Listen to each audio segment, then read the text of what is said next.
Perfect. Thank you very much, everyone. I hope everyone has settled down, found their seats, and helped themselves to the food at the back. So my name is Nicholas Amaya. I'll be helping to MC and keep the flow of things as we go today. We're all very excited, and we have an amazing set of panelists here next to me who can ultimately help you get a better understanding of how we can get ahead in this real estate market. So to get right into it, I'll briefly introduce all of our speakers. So I'll begin with Humberto Gomez, who has been a realtor since 2006, and since then has been a member of the Canadian Real Estate Association and the Kitchener-Waterloo Real Estate Board, now the Waterloo Board. He has not only have the real estate wealth manager designation, but is also a real estate investor. And amongst his many accomplishments, he's the co-author of the award-winning book, Living in a Diamond Mine.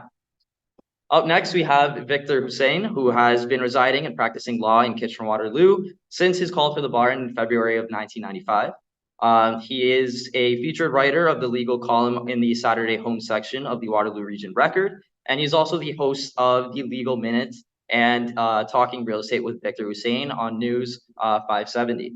Victor has presented in many seminars, being a featured speaker for numerous banks, for first-time home buyers, and the KW Real Estate Board. And then the Victor Hussein Real Estate Office is exclusively practicing with residential real estate law. Third, we have Daniel Pacheco, who has been working for 12 years as a mortgage broker and is also a member of the Mortgage Professionals Canada. He is a business owner of the Mortgage Brothers Corporation and is also a real estate investor. To my right, we have Brenda Guardado, who is the owner of BGM Legal Services and has been a licensed paralegal at the Law Society of Ontario since 2011. Brenda has been exclusively representing landlords for the past 12 years, and her experience includes tenancy screenings, drafting lease agreements, conducting tenancy termination negotiations, preparing tribunal forms applications, and hearing representations at the Landlord and Tenancy Board. And then last but definitely not least, we have Mr. Eduardo Amaya, who has been a realtor since 2011 with Red and White Realty and is a very well-known real estate investor. He has been a mortgage broker since 2010 with the Real Mortgage Associates Incorporated, and he holds a real estate wealth manager designation. Eduardo and his numerous credentials allow him to help and support his clients through his ownership of Amaya Financial Services and the co-ownership of Amaya Realty Group. So now that we have addressed all of the amazing speakers we have for you today, I'll just give a quick rundown of today's schedule. So we'll get started right away with Humberto, followed by the other speakers. Then, as I mentioned, we will have a 5-minute break after Daniel goes.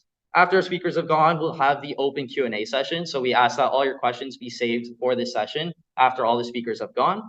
And after, we'll run through a special raffle that we have, and then we'll wrap up the night with food and refreshments. So with that being said, we'll get right into it, and I'll ask Humberto to come on the stage to give you a better understanding of how the market works and some opportunities that we can see within it. Thank you, Nico. Hello, everyone. Good evening, and good evening to those who are joining us online too. Let me just start with the next 10 minutes. I will share with you where the opportunities are in today's market. And one of the reasons we decided to select this topic is because there's a lot of uncertainty because of the interest rates going up. Even though there seems to be uncertainty, there are opportunities, and that's what we're going to talk about. But first, we're going to understand where the opportunities are. First, we need to understand how the market works. Basically, supply and demand, like any other market. And the demand works is more people want something, the higher the price will tend to be. On the other hand, the supply is higher, the price will tend to be lower. So how these two things interact is if you have more supply than demand, basically the price is going to be lower. And if you have more demand than supply, we're gonna have a higher price. And in order to have a balanced market for real estate, we need to have the same demand as the supply. And for real estate would be 120 to 100 days of inventory to have a balanced market. So let's see how the demand works or what affects the demand. First is the population growth, the interest rates, the local economy, and the general emotional state of the population. Let's talk about first the population growth. More people there is, the more demand for houses, for housing there will be. So, and the population will grow based on the birth rate and immigration.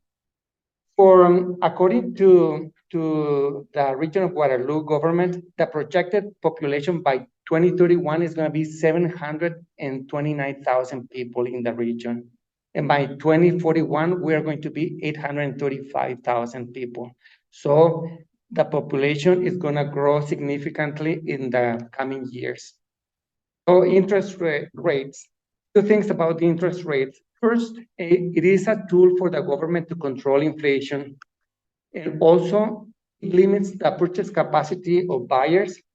1% increase in the interest rate represent a 10% decrease in the purchasing power.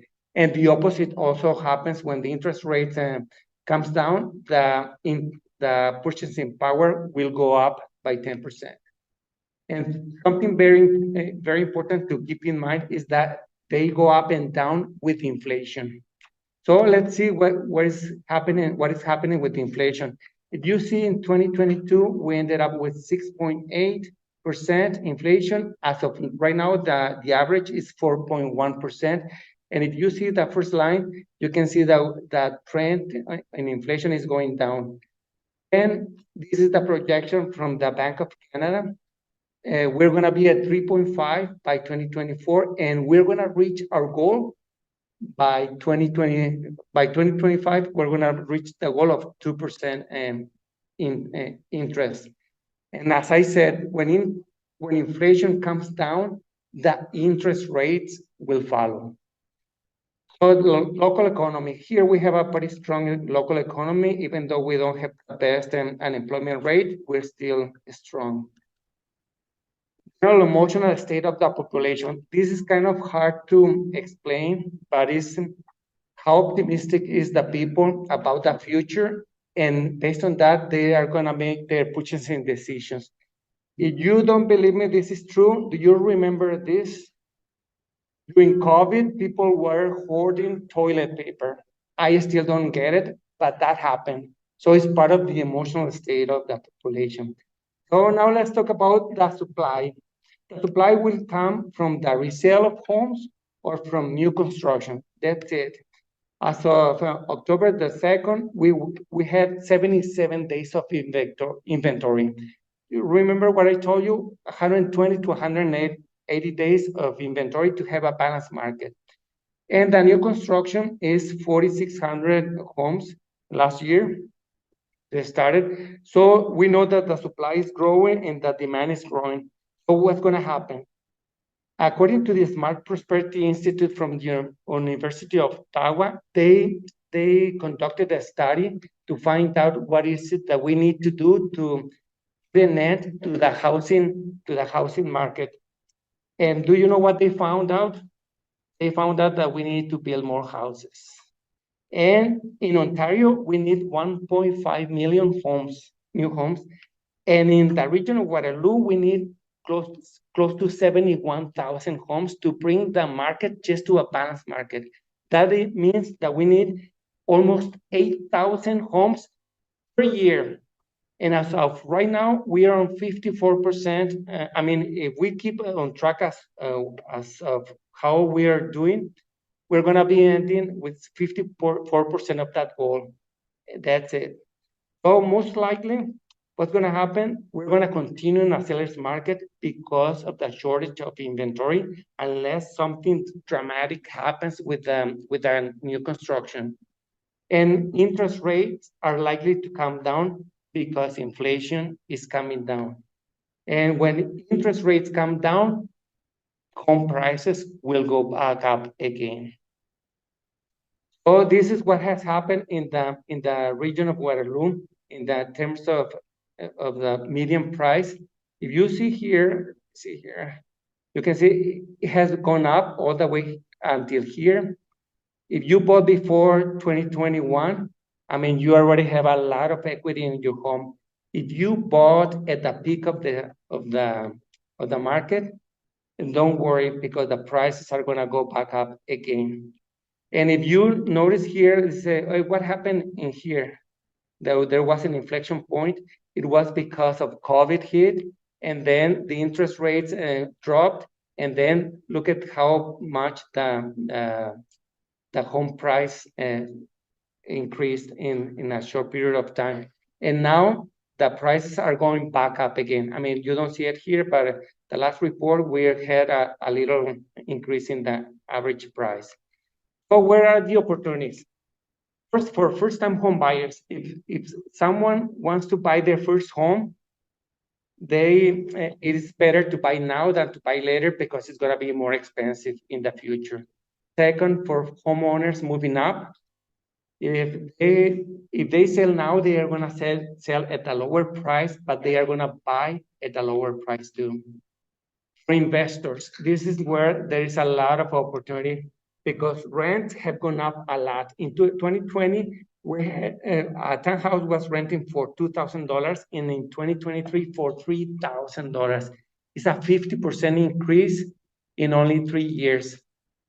Also, this opens up the door to negotiate a new rent above the Ontario rent control guidelines.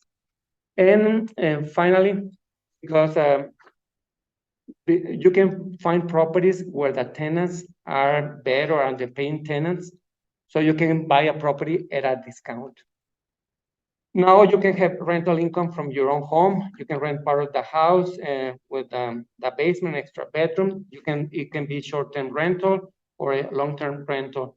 Also, now we have the opportunity, especially here in Kitchener, to intensify the use of the land with a duplex in a single home, even in a semi-detached. Then we had the units. Now you can build a tiny home in the back in the backyard. And coming soon, 4 units. This has been approved. So out of a single detached home, you're gonna be able to have a 4-plex.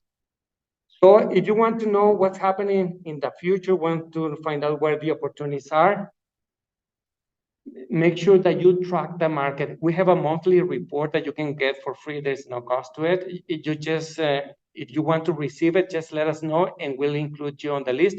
We have a list here to sign up. And if you want to know, according to your specific situation, what the options for you are, contact us. We'll meet with you and explore the options together. Thank you very much for your attention.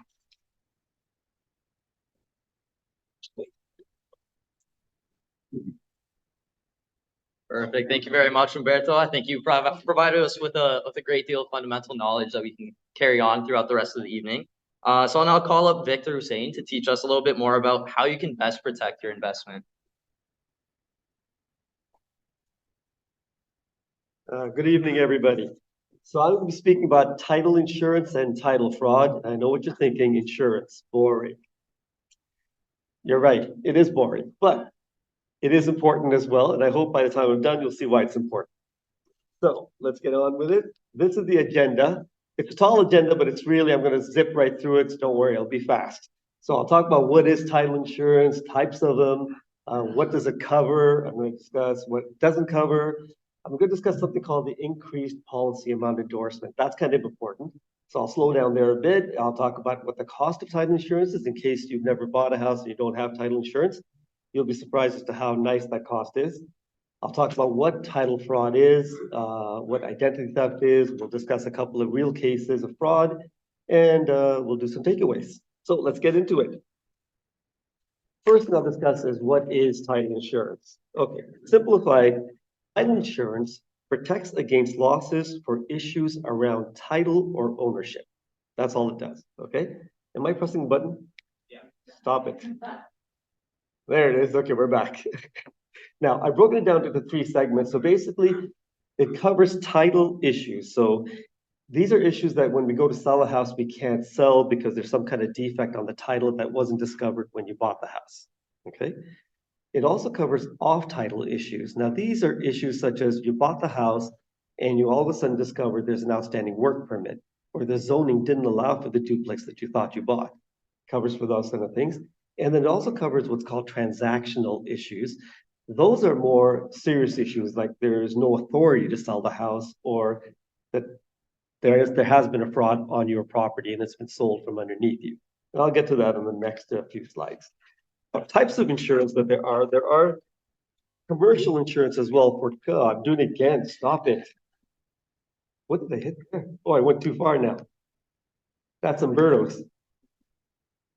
There you go. I'm there. Hang on. All right. I'm going to put this down here. Okay. So there's also commercial title insurance for commercial properties and businesses, but I'm not covering that today. I'm just doing residential. So there's three types of residential policies. There's the residential homeowner policy. That's the policy you get when you actually buy the home. It's bought at the same time by your lawyer, and it's all covered at the same time. There's also the residential loan policy, which covers a lender. Now, these days, all lenders want title insurance. So if you are getting a mortgage, your lender's going to want it for them for sure. And then it's your choice if you want it for yourself as well. Now, I do get questions asked that, so if my lender has it, why do I need it? Because that policy, the lender policy, only covers the lender. So if there's a fraud of some sort, the lender is only protected. You're not. You still have the work order, you still have the permit, but the lender is safe. That's why you need to get your own, because then the policy will cover you to fix the outstanding work order or whatever the issue is. And then finally, there's the existing homeowner policy. So if any of you guys have a home and you don't have an insurance policy, title insurance policy, you can still get one after the fact. Here we go. Okay, so what does title insurance cover? Covers a lot of things, but I decided to just pick on a few things that, sort of come back more regularly. One of them is fraud, and I'll get to that eventually. But for now, fraud is where someone fraudulently takes a mortgage out on your house, or actually manages to sell the house from underneath you, pretending to be you. But I'll get to more details later on. Unpaid taxes. So you buy a house, the seller didn't pay his property taxes. Legally speaking, those taxes belong to the property. They don't belong to the owner. So that becomes a lien, and you have to pay those property taxes. In the good old days, you had to hire a lawyer and chase these people and sue them, et cetera, et cetera. Now, title insurance pays those taxes if you have it, and then they will chase the sellers because insurance companies never pay and not collect back. So they will sue the sellers. Renovations that didn't have permits, again, I touched on that. It covers things like that, covers outstanding work orders. Encroachments are things, for example, let's say you bought the house and it's discovered that half your garage is actually on the neighbor's lot. Title insurance will help you through that, fix it one way, either buy the neighboring property's strip of land or move the garage to a different place, that sort of thing. Whichever is the cheapest for the insurance company, that's what they'll do. And then liens for unpaid work. So you bought a house and there was a new swimming pool and you're just loving it till you realize that the seller never paid the pool company. Again, the pool company has a right to put the lien on the house that they worked on. So the lien goes on your house, but again, title insurance will cover things that are unpaid liens, et cetera. And there's a lot more, but if I continue, I'm going to bore the heck out of you, so I won't do it. All right. Now, what's not covered? Because it kind of does matter. Title insurance is different from home insurance. People get that sometimes confused. Home insurance will protect you for damage on the property, theft, somebody slips and falls and hurts themselves. It covers all of that. It also doesn't cover anything that you've done. So if you built that garage and got on the neighbor's property, it won't protect you there. Or if you put in the pool and didn't pay the company and there's a lien, it won't protect you there either. All right.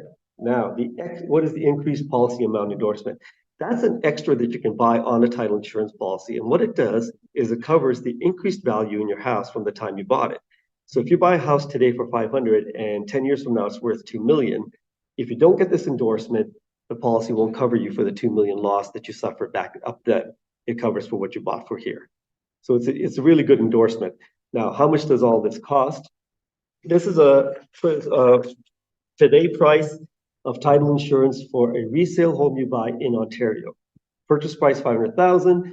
Cost of the homeowner policy is $256,000. That endorsement that I was just talking about, where it pays for the increased value of the house, is only $50 more. So total purchase price is $308,000. What they're hiding on that slide though is HST. So the actual purchase price is $348,000. Now, the best part about this is that 348, you don't pay annually like you do with car insurance or home insurance. It's a one-time 348, and you can own this house for 20 years. The insurance is still going to be there.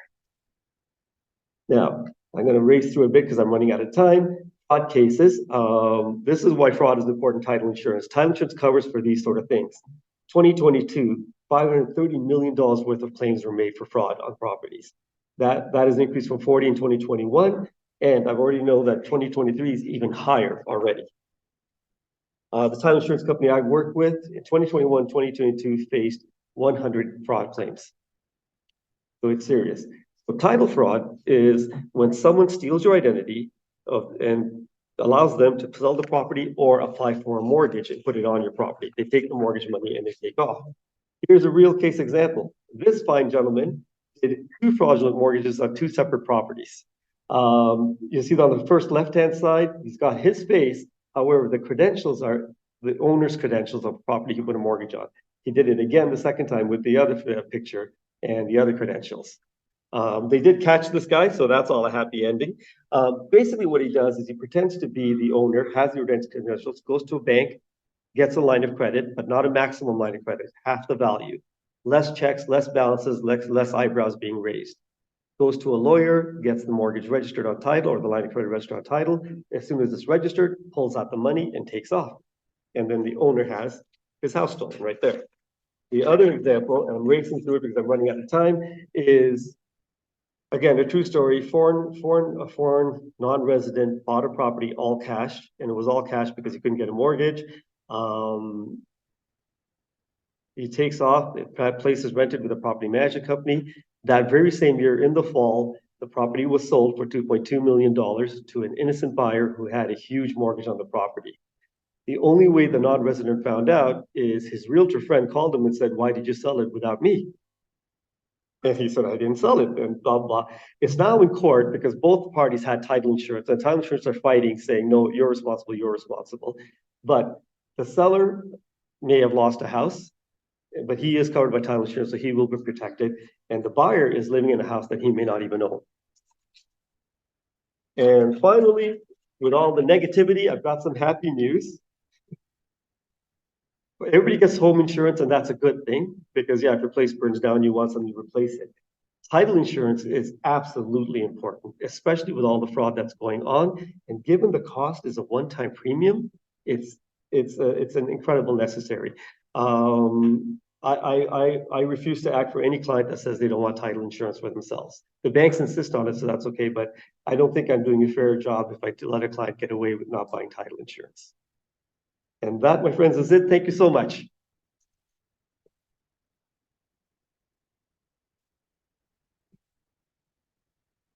Thank you very much, Victor. I'll now pass it off to Daniel to go a little bit more into mortgages.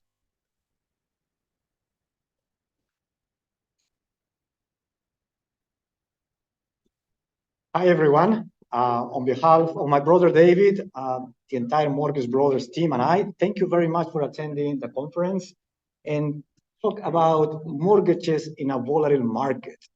We all know that mortgages are quite different than before. Some policies, regulations, rates all over the place sometimes make us think, hey, is it still worth it to invest in real estate? So we had so many clients that they were ready to buy a property and they stopped because they may think that it's not a good time. However, we know that time of crisis bring new investors, new successful investors. So I understand that most of you guys are already investors, but we are going to talk about 3 topics today. The first one is about first-time buyers. You may know somebody that is looking for a property. It's always good to know what is going on for the first-time buyers market. We will talk about alternative lenders and private lenders. And in the end, I will present an example. The government recently launched this program, is the First Home Saving Account Plan.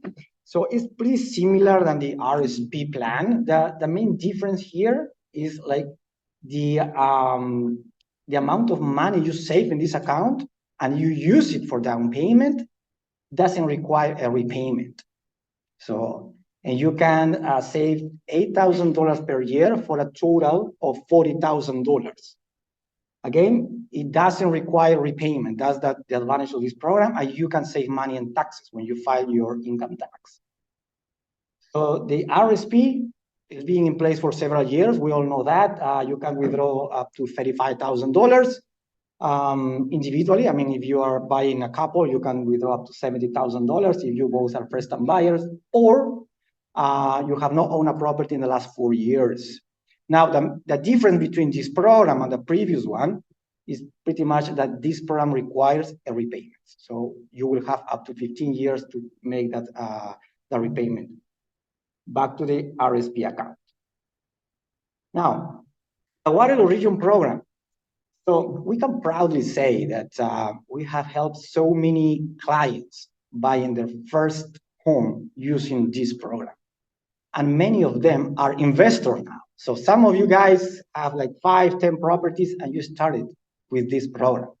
I understand that the situation is different, circumstances have changed, but the program still exists. So if you have any questions regarding this, we help you out actually with the entire process to filling out the paperwork, submitting the application to the region. Now we need to wait. It's not like before, like we got the funds right away. It may take like 6 months or 1 year sometimes. So, but in the end, if you are not buying now and you are planning to buy in the future, this program still exists. Okay, so for investors, most of us are investors, so we all know that banks, regular banks like A lenders, right? They have their policies more strict like other lenders, like B lenders or private lenders. Some of them allow us to have 4 rental property max. Some of them up to 5 exceptionally. I mean, 5 rental properties plus the owner occupied. But what about if we want to buy more properties, right? We need to use alternative solutions. And alternative lenders are getting more popular lately, especially with investors. I understand that we need to have 20% of down payment at least, and comes with a higher interest rate. But if the numbers work, so this program or this type of lender, are in place. We have so many clients, and myself even, that own a property, a rental property, through an alternative lender. For self-employed people, I'm a self-employed myself, so we know that when we file our taxes, we usually deduct so many business expenses, right? And in the end, our net income may not good enough to qualify for a mortgage. The government knows that, lenders know that, so they have created, alternative lenders, they have created a program to use bank statements, business bank statements and invoices to support your income. So there are clients like the net income in the last 2 years, the average of the last 2 year income was like $50,000. However, when we use bank statements, so we take a look on the entire gross income, deduct the expenses, and the net income could be sometimes 2 or 3 times. So let's say $100,000 will help for sure the clients to qualify for a higher amount. Now, alternative lenders are also regulated. So it's not like I have 20%, then I can buy whatever I want through alternative lenders.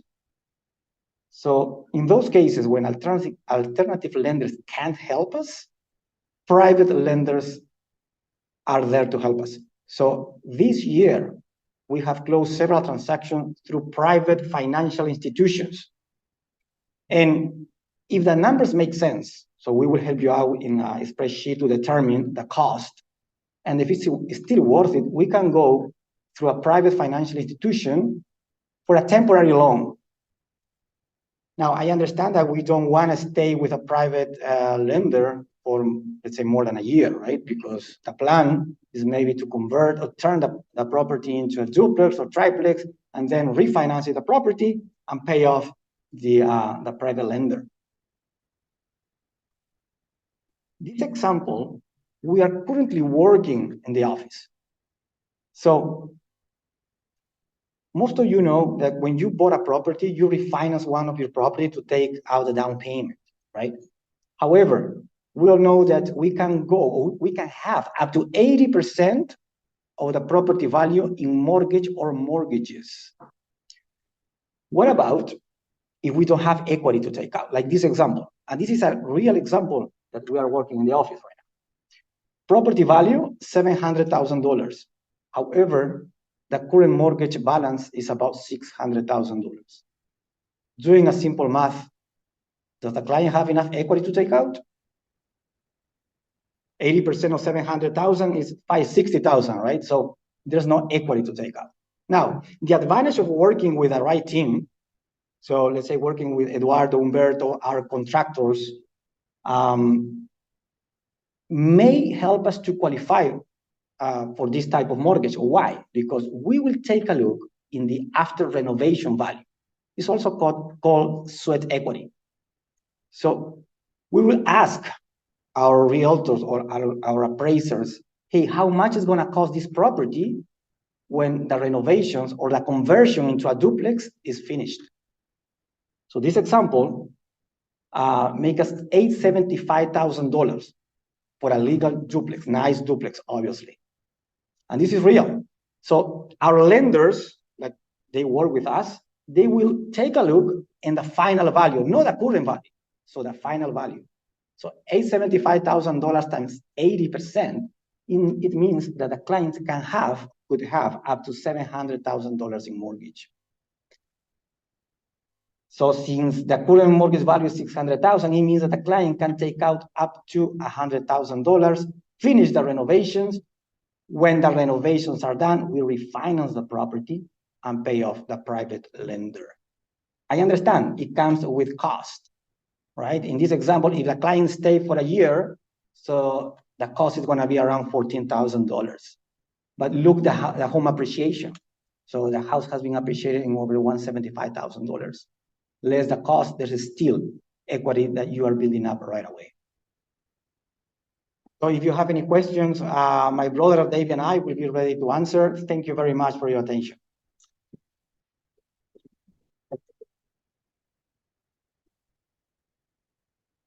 Perfect. Thank you very much. So at this time, we're going to have our quick 5-minute break. So I encourage you to get up, use the washrooms. Feel free to help yourself to food or drinks at the back. And yeah, we'll be back very shortly. Okay, so I think we're going to move on now. So now we're going to present to you Brenda, who will go into quite a depth with the whole paralegal world.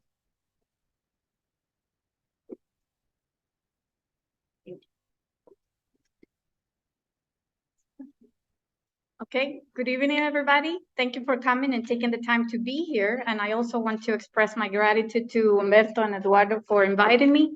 I wouldn't be a legal representative if I don't start my presentation with a legal disclaimer. This is not to be constituted a legal advice, but rather general information. If you want a more in-depth conversation about a specific case, you're welcome to call me.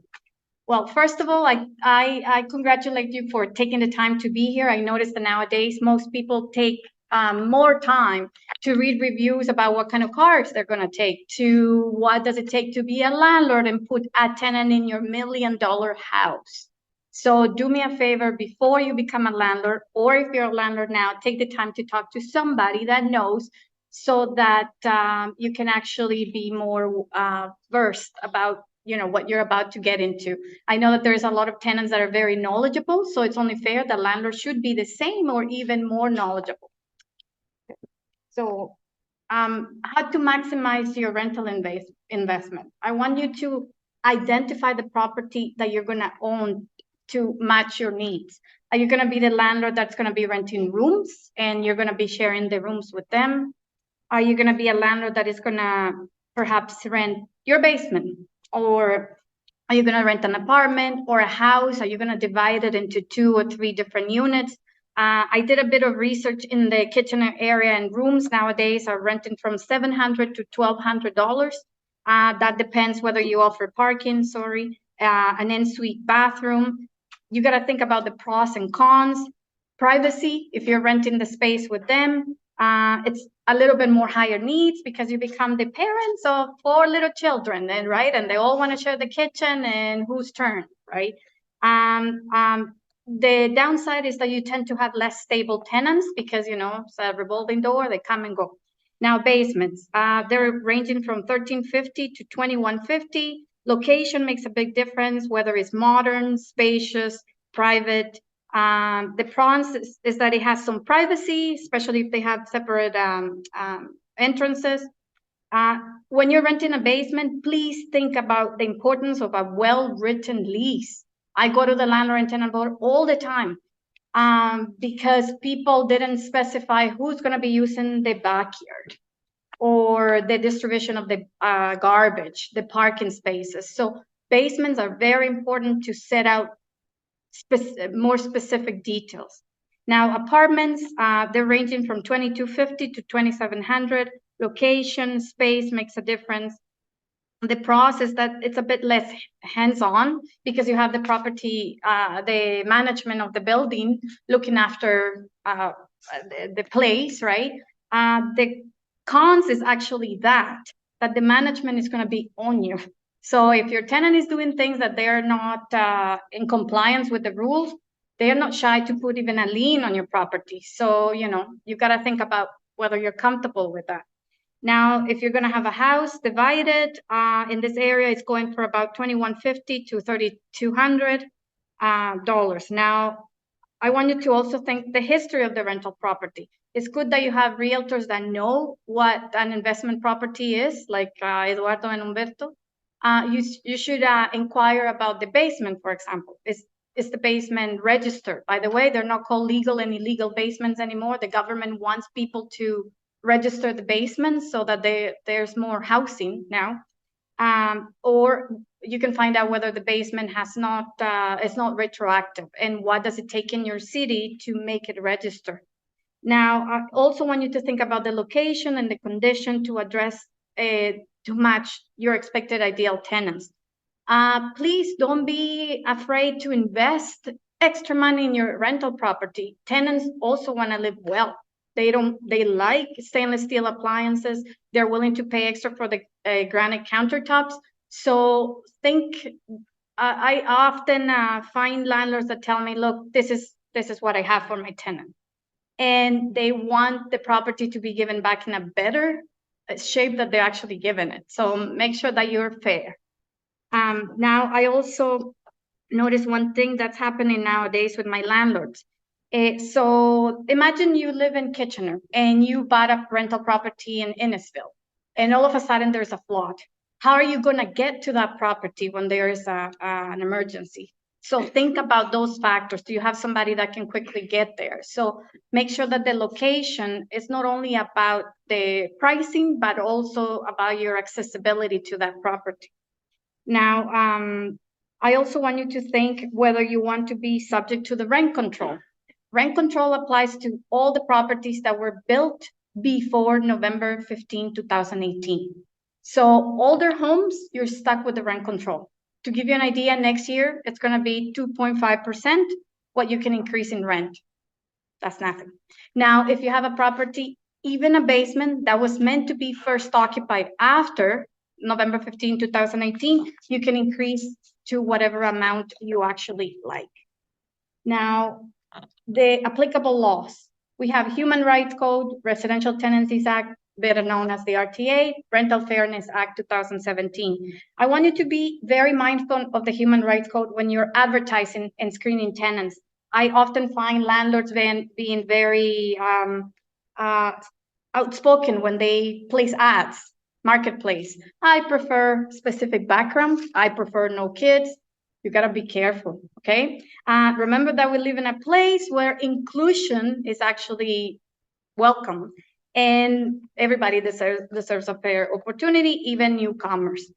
So now I also want you to know that the Rental Fairness Act, so the cap to the rent increase only applies to tenants that are in possession of your property. So if the tenant left and you want to actually re-rent the property, you're not subject to that. You can actually increase it to the market, the going rate for that property. Now, tenant selection, please do check references. Ask details. Ask, for example, do they own pets, right? They probably told you they don't, but you can still ask the landlord if they have pets. And credit history. Learn how to read those reports. Please check the details. Don't accept just the first pages. Accept only the entire report, okay? It gives you a lot of details.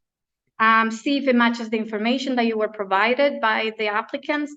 Now, the renter history, you can check whatever is available online. Nowadays, we like to share a lot of information about ourselves, so use it in your benefit. I always like to ask for 2 landlords' references, the 2 prior landlords' references. And I don't personally accept just letters. I always like to call and ask even uncomfortable questions. Are they breaking the lease? Are you paying them out to move out? Now, lease agreements.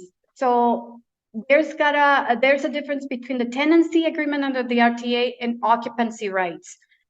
So if you, your parents, your spouse, or your children use the same kitchen or bathroom with a tenant, they're occupants. They're not tenants. So please don't misguide tenants by giving them a standard lease agreement if they're actually occupying the premises. Now, there's the pet section 14 of the RTA. Any clauses that prohibit pets are actually void. So pets are considered just another occupant. Now, key clauses, I want you to think about the hot water tank rental. That's a big deal. Share of utilities, restrictions of space, space usage. Think about the mail, garbage, driveway, garage. Now, there's the standard lease agreement. It's very, the word says it, very standard, but you should add scheduled with all the details that you want. The onus is on the person drafting the lease to be as explicit as possible. Now, there's specific forms and timelines that you have to obey. There's health and safety despite arrears. You have 24-hour requirements. The sheriff is the only person that it can actually evict. And now reasons to end the tenancy. So you can end the tenancy anytime within the lease for arrears, illegal act, abuse of landlord's rights and interest, end of a contract, constant late rent payments, personal unuse history. At the end of the lease is not a ticking bomb. So just because the lease expires, the tenant has to be out. No, they have the right to remain on a month-to-month basis. I want quickly talk about something. Just because you have the intention to sell doesn't mean that the tenant has to move out. No, the tenant has the right to remain. They have to help you with the showings. And only when the buyer is willing to give you an affidavit saying, I want it for my personal use, then you can actually serve a proper notice to give them 60 days notice, and still the tenant can stay, and you will have to file at the landlord and tenant board. So please do make sure that you have a realtor and a legal representative that can help you get the vacant possession for your clients. Sorry, too little time.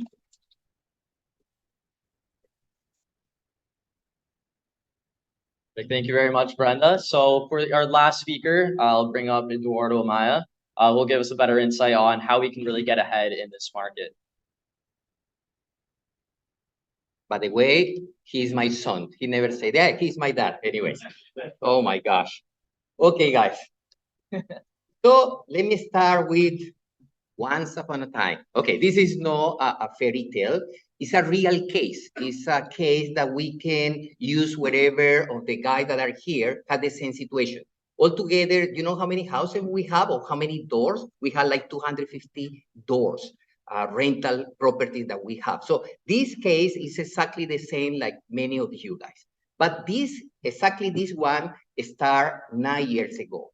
And this was the second rental property that my family got in 2014, 38 Highbrook Street, semi-detached. And look at the pictures, okay? So look at the numbers at this time. Yes, wow. The price was $255. We had the down payment of $51,000. Closing cost $3,825. Total investment was $54,825, and the mortgage was $204. So monthly expenses. So at this time, yeah, the interest rate was just 3.5. So we had to pay $952 for mortgage, for property taxes, $200, and for insurance, $50. Total expenses, $1,203, and the rental income was $1,300. So the cash flow was $96. 2014 was amazing. Like, this was a really good rent, and this is like the perfect a rental that pay all the expenses. Okay, but time flies, and look at what happened now, 2019. Something happened. It was crazy. We have COVID and different numbers. So the total mortgage now is, at this point, $303,000, $100,000 more. You know what happened? The fall was for David and Daniel. I refinanced this house twice. So we got 2 houses. So directly from this house, we got 2 houses. And this is the reason that, of course, my mortgage increased. So look at how was everything about the mortgage. Now the interest rate is 4.9, so I had to pay $1,615, property taxes $220, and insurance $60. So the total expenses $1,895, and the rental income just $1,375. Why? Because you increase the rent just in almost nothing. So the cash flow was negative cash flow of $520. I'm talking about this cash flow give you the investor myopia. And basically, is you see just the number, and everybody complain, oh my gosh, look at, we had to take, of course, you had to take every month 520, but you forget that you have now 3 houses, just this one plus 2 more. Okay, so but just be the big picture, not just this small picture. And many of you guys call us sometime and say, okay, so should I sell? Like, this is a good point. Okay, what happens if we sell the property at this time? Look at the scenario. At this time, the market value for this semi-detached was $500,000. So I had to pay the mortgage, $303,000, the commission, $22,000, closing expenses, $1,500, and to the government, of course, capital gains, $48,000. But after pay everything, we will have, at this point, the net income of $124,000. Means 126% return on the investment, because when we got the property, we just put $54,000. So this is the big picture that you must have to see, okay? It's not just, of course, the negative 500 something, is the big picture. So, of course, we keep going, and now is 2023. The same house, something happened. The tenant left.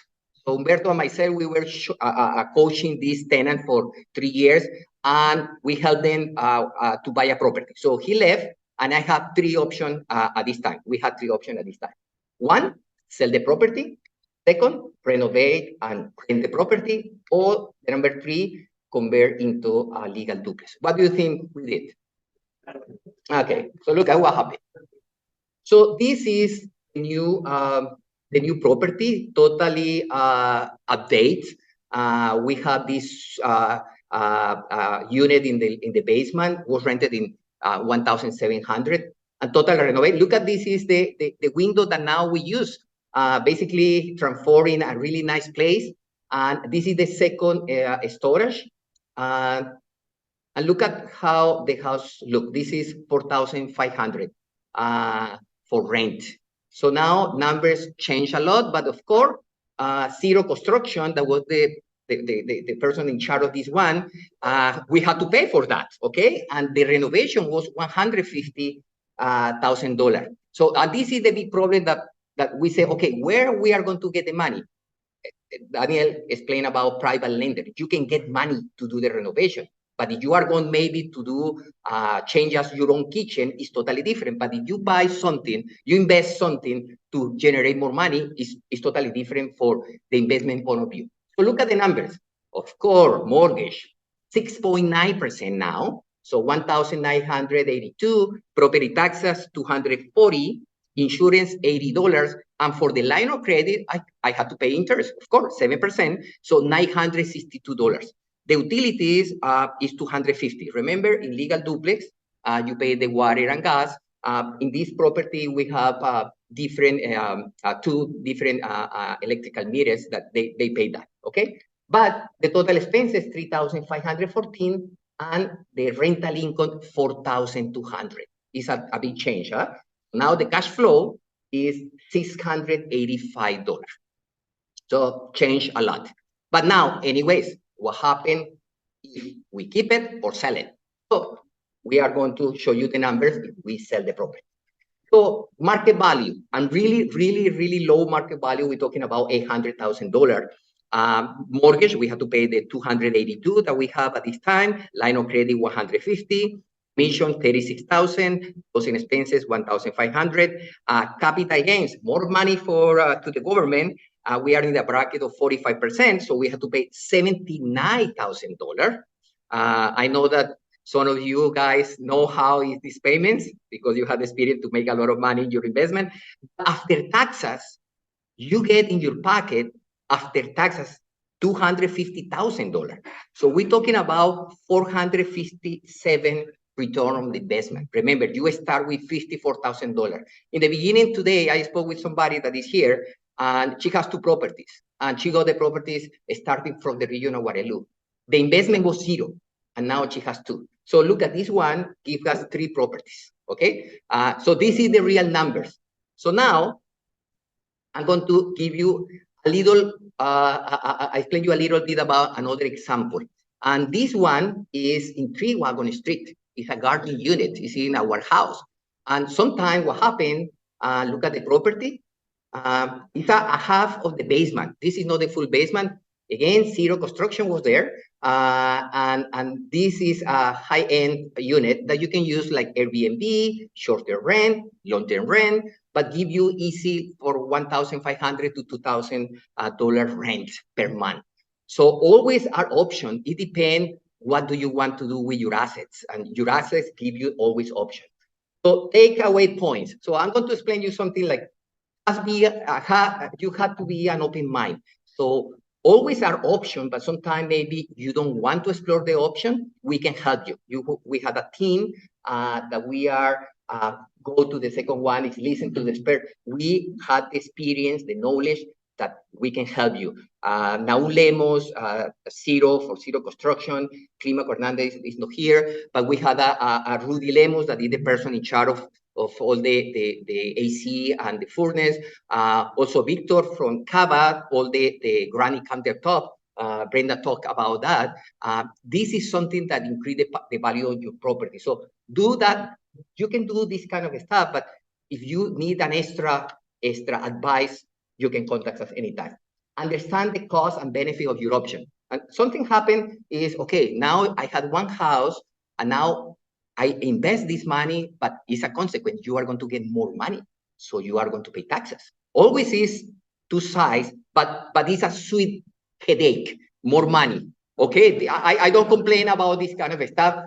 And the last one is plan ahead. Sometimes you have a basement, you want to finish the basement, you don't care now to have a rental, but maybe in the future, maybe in 5 years, maybe in 10 years, maybe you want to move to the basement and then travel. But anyways, you are going to do the renovation, maybe have the roughing for the kitchen or for the additional bathroom. Everything is possible when you have this kind of assets. So this is the last one, is everything depends on your needs and your wants, and we can help you to achieve that. Okay, thank you very much for your time, guys.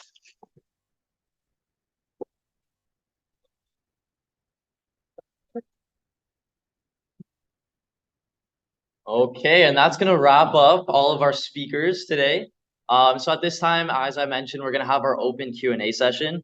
So anyone in the audience can feel free to raise their hand and ask their question. If you are joining us online, feel free to message in the chat.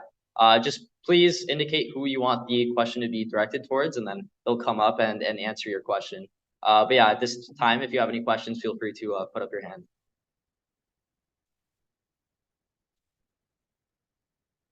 You have a question?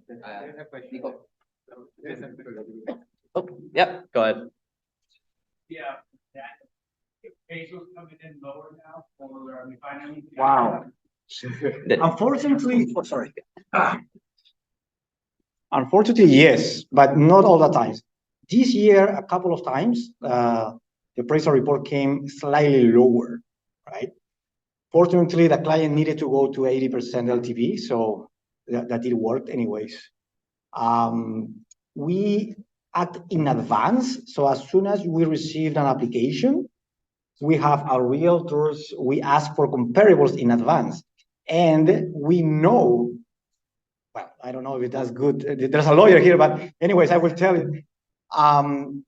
We know the appraisal companies in person. Sometimes we go and take a cup of coffee. It's not something illegal as far as I know. The only thing is like, I'm not asking something under the table. What I'm asking is I have these comparables in the same neighborhood.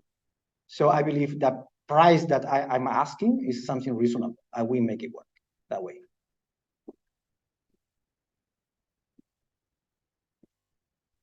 Yeah, go ahead.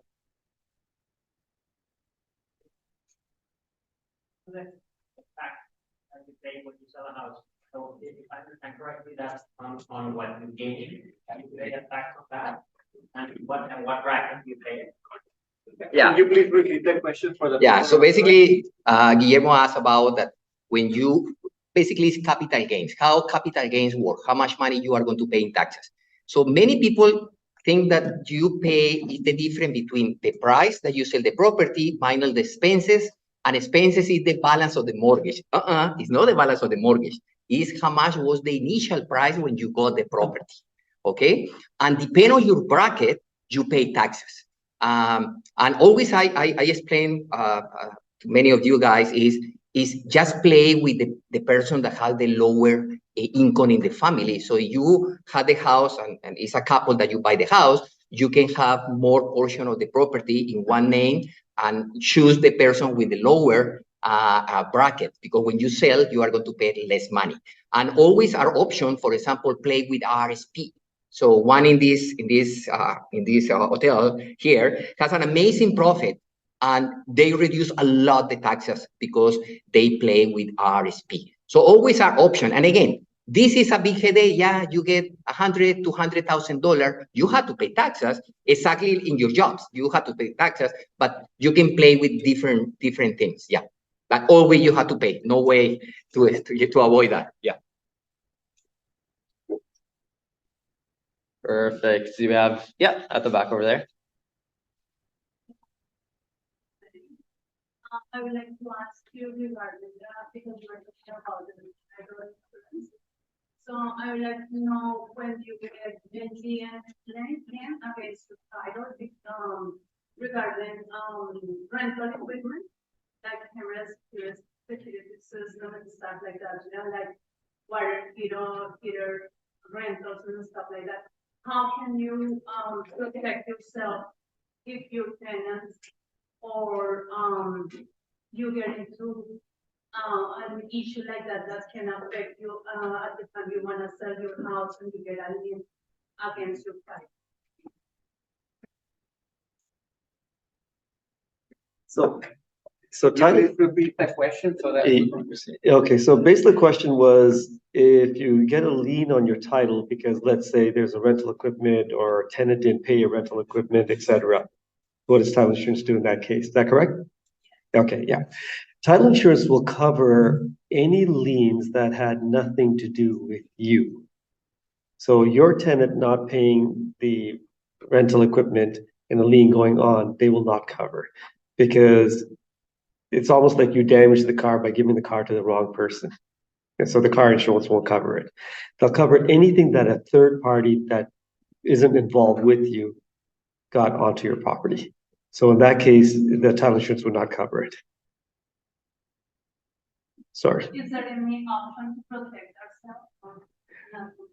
That's probably more of a landlord-tenant question, I think, which I don't do. So I'll let you take that, Brenda.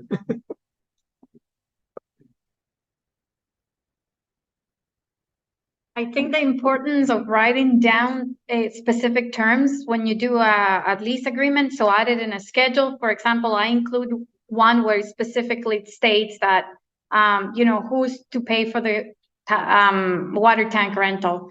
And if they don't pay within one notification, that becomes a ground to evict a tenant. So that way you cut your losses, right? So you're not hit with a bigger bill, but rather just one. And then I have been able to go onto the landlord and tenant board and say, this has actually gone against my client's rights. So we get the tenant out. If it's not written in the lease agreement, you're not protected because you left yourself vulnerable, right?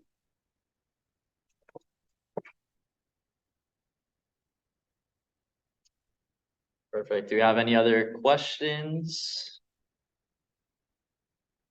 Okay. All these construction boom that we're seeing within the region, regarding the rental. Yeah, so basically, Carlos mentioned is how the boom of construction maybe reduce the rental. And Humberto explained in detail, like, look at what happened. The next year, we are going to have like 300 people more just in the region of Waterloo, 300,000.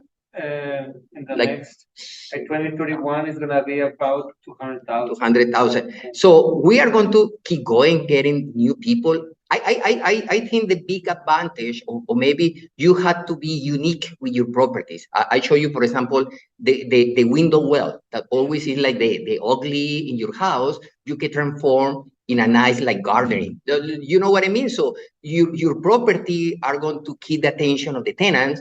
If you do something different, you keep something different. I remember, Brenda, you mentioned something in one seminar that we were in Toronto that sometimes you can have furniture and you can rent a little higher just to add this small stuff, and you can buy in Kijiji many things. So it depends on the product, and when you buy, you know that we always look for the location and how the neighbor, and this is really important because depend on the area and depend on the property, it depends on the tenant that you are going to get. But I don't see that the market for investor are lower. I think the other side, because it's so hard to get a mortgage. It's so hard to get a mortgage today. So it's easier to pay rent. So basically, we are going to have more people pay rent. And in the worst scenario, that people ask sometimes that it's so hard to keep the mortgage. But when they try to sell the property, they are going to get money, but go to pay this higher rent is really tough. So sometimes people keep the properties for this reason. Yeah.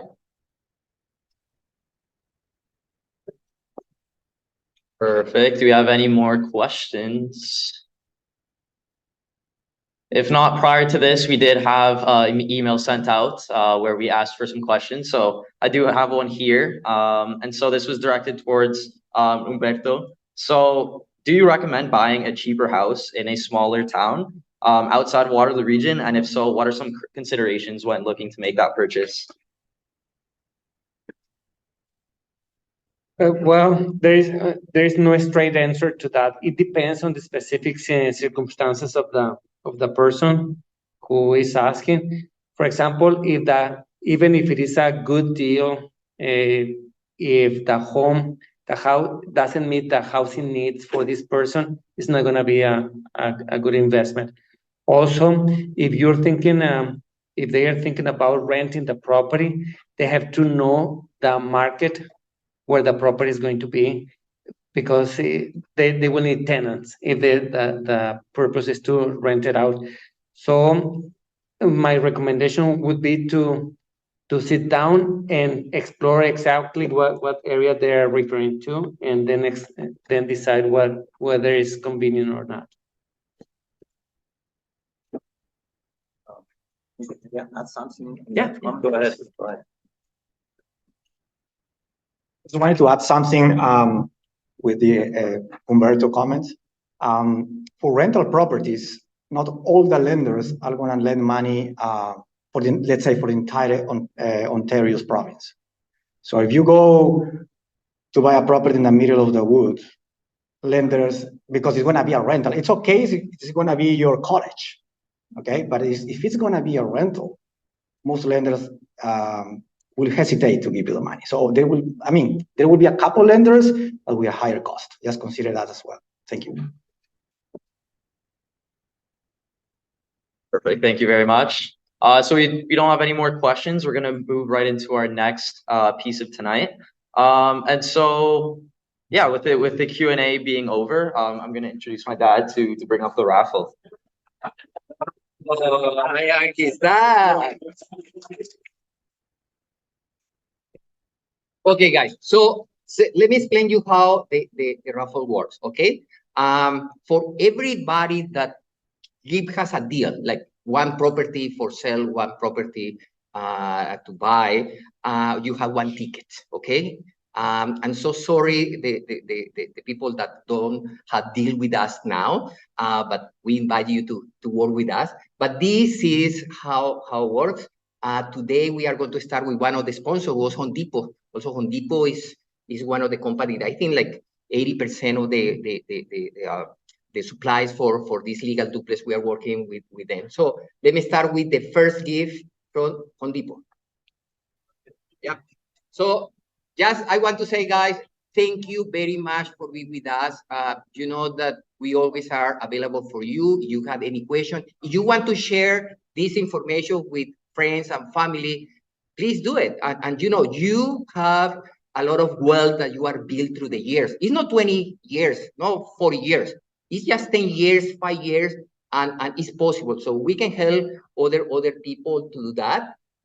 And we are anyways to send you the video of the presentation.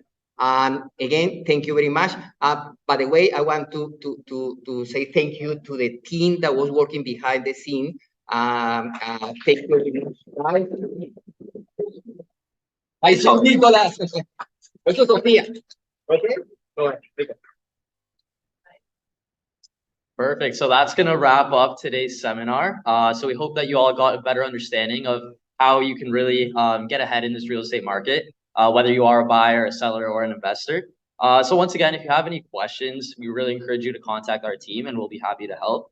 And for those of you joining online, we hope that you have a great rest of your night. And for those of you in person, we do have some more time, so you can feel free to mingle, eat some more food, and yeah, stay in chat. So thank you very much, everyone. Oh, and there will be a cake.